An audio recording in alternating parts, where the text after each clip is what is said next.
Isayas Kabanatang 9. Gayunman ay hindi magkakaroon ng pag-uulap sa kaniya na nasa kahapisan. Nang unang panahon ay dinala niya sa pagkawalang kabuluhan ang lupain ng Zabulon at ang lupain ng Neptali. Ngunit sa huling panahon ay ginawa niyang maluwalhati sa daang patungo sa dagat, sa dako roon ng Hordan, ng Galilea ng mga bansa. Ang bayan na lumalakad sa kadiliman ay nakakita ng dakilang liwanag. Silang nagsisitahan sa lupain ng lilim ng kamatayan, sa kanila sumilang ang liwanag. Iyong pinarami ang bansa, iyong pinalago ang kanilang kagalakan. Sila'y nangagagalak sa harap mo ayon sa kagalakan sa pag-aani, gaya ng mga tao na nangagagalak pagka nangagbabahagi ng samsam, sapagkat ang pamatok na kaniyang pasan at ang pingga sa kanilang balikat, ang panghampas ng mamimighati sa kanila, ay iyong sinira na gaya sa kaarawan ng Madian. Sapagkat ang lahat na sakbat ng nasasakbatang tao sa kaguluhan at ang mga kasuotang puno ng dugo ay magiging para sa pagkasunog, para sa mitsa ng apoy. Sapagkat sa atin ay ipinanganak ang isang bata, sa atin ay ibinigay ang isang anak na lalaki, at ang pamamahala ay maaatang sa kaniyang balikat, at ang kaniyang pangalan ay tatawaging Kamangha-mangha, Tagapayo, Makapangyarihang Diyos, Walang hanggang Ama, Pangulo ng Kapayapaan. Ang paglago ng kaniyang pamamahala at ng kapayapaan ay hindi magkakaroon ng wakas sa luklukan ni David, at sa kaniyang kaharian upang itatag at upang alalayan ng kahatulan at ng katuwiran mula ngayon hanggang sa magpakailanman. Isasagawa ito ng sikap ng Panginoon ng mga hukbo. Nagpasabi ang Panginoon sa Jacob at naliliwanagan ang Israel.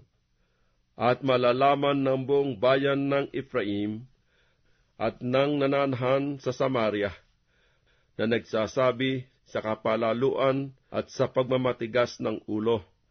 Ang mga laryo ay nangahulog, ngunit aming itatayo ng tinabas na bato. Ang mga sikomoro ay nangaputol, ngunit aming papalitan ng mga sidro. Kaya't itataas ng Panginoon laban sa kaniya ang mga kaaway ng Rezen, at manghihikayat ng kaniyang mga kaalit.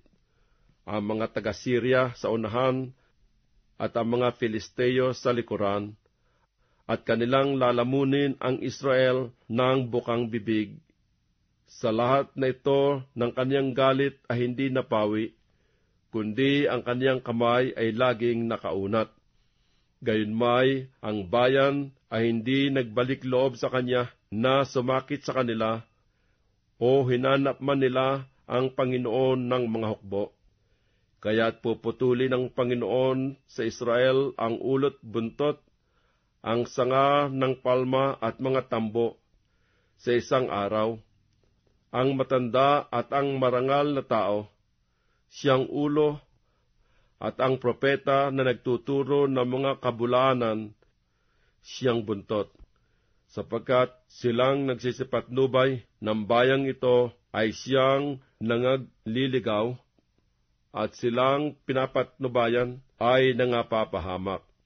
Kaya't ang Panginoon ay hindi magagalak sa kanilang mga binata, ni mahabagman sa kanilang mga ulila at mga babaeng bao, sapagkat bawat isa ay marumi at manggagawa ng kasamaan, at bawat bibig ay nagsasalita ng kamangmangan. Sa lahat na ito, ang galit niya ay hindi napawi, kundi ang kaniyang kamay ay laging nakaunat, sapagkat ang kasamaan ay sumusunog na gaya ng apoy, pupugnaw ng mga dawag at mga tinikan, oo, nag-aalab na sa siitan sa gubat, at umiilang lang na paitaas sa mga masinsing ulap na usok.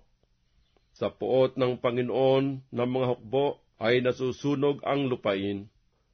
Ang bayan naman ay gaya ng panggatong sa apoy, walang taong mahabag sa kaniyang kapatid. At isa'y susunggab ng kanang kamay, at magugutom, at kakain ng kaliwa, at hindi sila mabubusog. Sila'y magsisikain, bawat isa ng laman ng kanyang sariling bisig. At ang Manases ay kakain ang Ephraim, at ang Ephraim ay ang Manases, at sila kapwa ay magiging laban sa Huda. Sa lahat na ito, ang galit niya ay hindi napawi, kundi ang kaniyang kamay ay laging nakaunat.